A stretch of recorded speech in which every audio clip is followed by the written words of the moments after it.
बिल्कुल सही था। कल भी वो मार्कर्स जो डिफाइंड थे, ब्यूटीफुली उन्हीं के बीच में भारतीय बाजार घूमते हुए नजर आए। बेस पे मिला था, पहले रेजिस्टेंस तक गया भी था। खैर, आज के कुछ important stocks in news upfront जान लेने चाहिए। जीआईसी को, जनरल इंश्योरेंस कॉर्पोरेशन, जीआईसी री, आज रडार पर रखिएगा। भारत सरकार दरअसल ओएफएस के जरिए हिस्सेदारी बेचने की तैयारी कर रही है। ओएफएस में बेस है और ग्रीन शू है, कुल मिलाकर बता देता हूं 6.25% की हिस्सेदारी बिकने की तैयारी। तो ओएफएस है, आज खुलेगा तो पहला दिन नॉन रिटेल का होता है, कल रिटेल की बारी आएगी। आज शायद ये स्टॉक दबाव में रहे। भाई फ्लोर प्राइस 395 की तय करी गई है, यानी कि ये जो कल का क्लोज था उससे 6% तक का डिस्काउंट। दूसरा, ये तो खैर जीआईसी तो रडार पे रहेगा ही रहेगा, आज दबाव में भी आ सकता है। ओएफएस शुरू नहीं करे सरकार ने, बाजार की लग गई। कच्चा तेल दूसरा इंपॉर्टेंट है। एक काम करिएगा इधर ही, अच्छा नहीं अभी नहीं, क्रूड दिखाइए, ब्रेंट का भाव दिखाइए। कल था 76 के आसपास, 75.6, 75.7, आज सुबह 73.4। $3 का दबाव है कच्चे तेल में। और कहां वो 85-86 वाला कुछ ही दिनों में कैसे लुढ़कता लुढ़कता आज कहां आके खड़ा हो गया। ऐसे में रडार पर रखिएगा सारी अपस्ट्रीम कंपनी जैसे कि ओएनजीसी, ऑयल इंडिया, इनके लिए खराब खबर है। पर इसका मतलब ये भी है कि ये जो विंडफॉल देते हैं मेरे ख्याल से गया। अब अगले रिव्यू में ऐसे ही रहा क्रूड तो रखिए। एचपीसीएल, बीपीसीएल, आईओसी जो क्रूड प्रोक्योर करते हैं, अच्छी खबर उनके लिए। रखिए तमाम paint companies, chemical companies, aviation companies जो क्रूड के डेरिवेटिव्स का इस्तेमाल करती हैं, सबके लिए अच्छी खबर।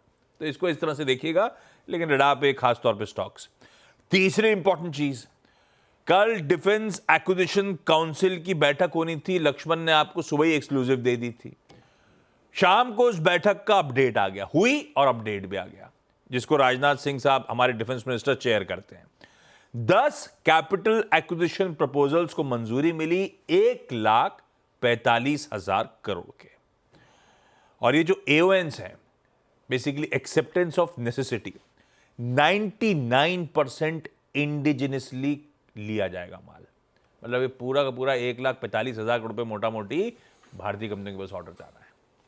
कुछ इंपॉर्टेंट चीजें, 7 स्टेल्थ फ्रिगेट्स एक्वायर करी जाएंगी। फ्रिगेट्स क्या होते हैं? वो छोटे जहाज जो तेजी से चल पाते हैं। Future ready combat vehicles Indian army के लिए प्रोक्योर करी जाएंगी। ये क्या है? मेन बैटल टैंक्स जो होते हैं एमटीबीज, उसका रिप्लेसमेंट है, ताकि वो बॉर्डर्स में इजीली एक्सेसिबिलिटी के साथ पहुंचा जा सके। तीसरा, air defence fire control radars radar पे आएंगे।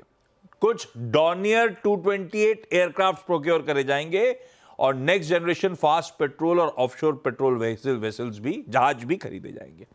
आसान शब्दों में, जहाज की जब बात आई तो कोचीन, मजगांव, गार्डन रीच जैसी कंपनीज। ये मेन बैटल टैंक्स के रिप्लेसमेंट की बात आई तो भारत फोर्ज, बीईएमएल जैसी कंपनीज बहुत सारी हैं, लेकिन ध्यान रखिएगा। रेडार्स की बात आती है तो ध्यान में आता है बीईएल, एस्ट्रा माइक्रोवेव जैसी कंपनीज। और ये जो डॉर्नियर प्रोक्योरमेंट, छोटा जहाज होता है डॉर्नियर, तो एचएएल आ गया रेडार पे। ये सब रेडार पे रख सकते हैं आप। एयू स्मॉल फाइनेंस बैंक ने कहा है कि इन्होंने अर्जी दे दी है रिजर्व बैंक ऑफ इंडिया को, इनके रेगुलेटर को।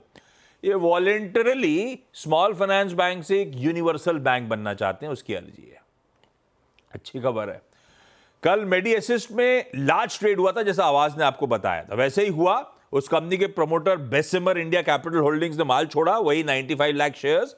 कुछ इंपॉर्टेंट खरीदार जो क्वांटिटी के हिसाब से बड़े थे वो बता देता हूं। HDFC mutual fund, small cap world fund, Aditya Birla sun life, Goldman सैक्स, आईसीआईसीआई प्रूडेंशियल जैसे लोगों ने तगड़ी खरीदारी करी है इसमें।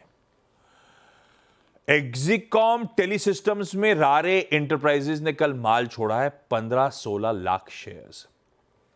जीएसके फार्मा को आईटी रिफंड आया है 222 करोड़ का। आईईएक्स के अगस्त के अपडेट्स अच्छे हैं, वॉल्यूम 35-36% बड़े हैं।